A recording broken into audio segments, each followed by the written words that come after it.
گایزا رضا سایلنت هستم. خیلی خوش اومدید ویدیوی جدید.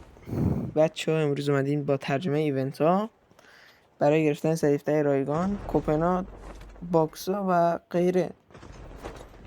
خب بچه ها لطفا دکمه سابسکرایب بزنید چون هر روز ویدیوهای آموزشی خفن بوم جدید و چالش به راهه. خب خیلی دیگه وقتتون نمیگیرم، بریم سراغ ترجمه ها. لیتس گو.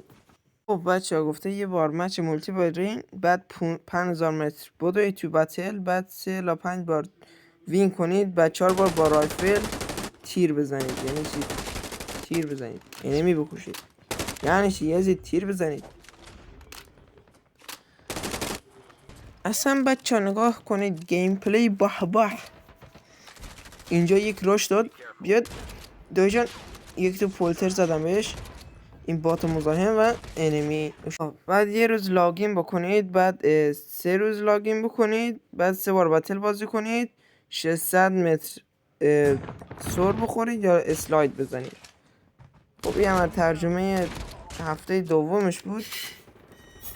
برای هفته سومش هم میشه باید با این گان 4 تا کیل بگیرن بدونی که بمیرن و 30 تا انمی رو بکشن، بعد 100 تا گلوله رو شلیک کنن و 5 تا دشمن با این گانه بزنن و میتونی گانه رو توی بتل پاس هم دریافت کنن. با این آیتمی که میبینید بعد برن 10 بار پرتاب کنن، 20 بار کمک کشتن در هر حالتی، بعدش 10 کیل با پرک سبز که الان برای شما میذارم. با این پرک بعد به همون مقدار کیل بگیرن.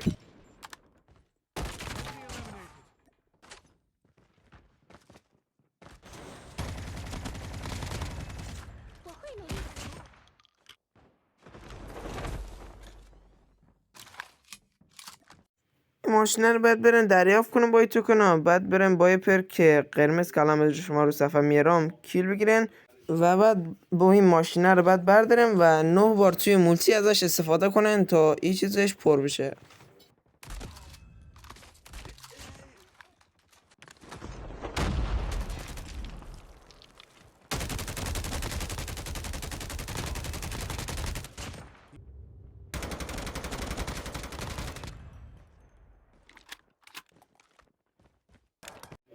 خب باید این ربات اسکورت کنه به مدت 120 ثانیه، بعد به این ربات 3000 تا دمیج بدن و 10 بار رو تخریب کنن و 3 بار این ربات رو توی بازی رو اندازه کنن. اگه میخوای از ایونت ها جانمونی پیج ما رو فالو کن. عشق منی، خدافظ.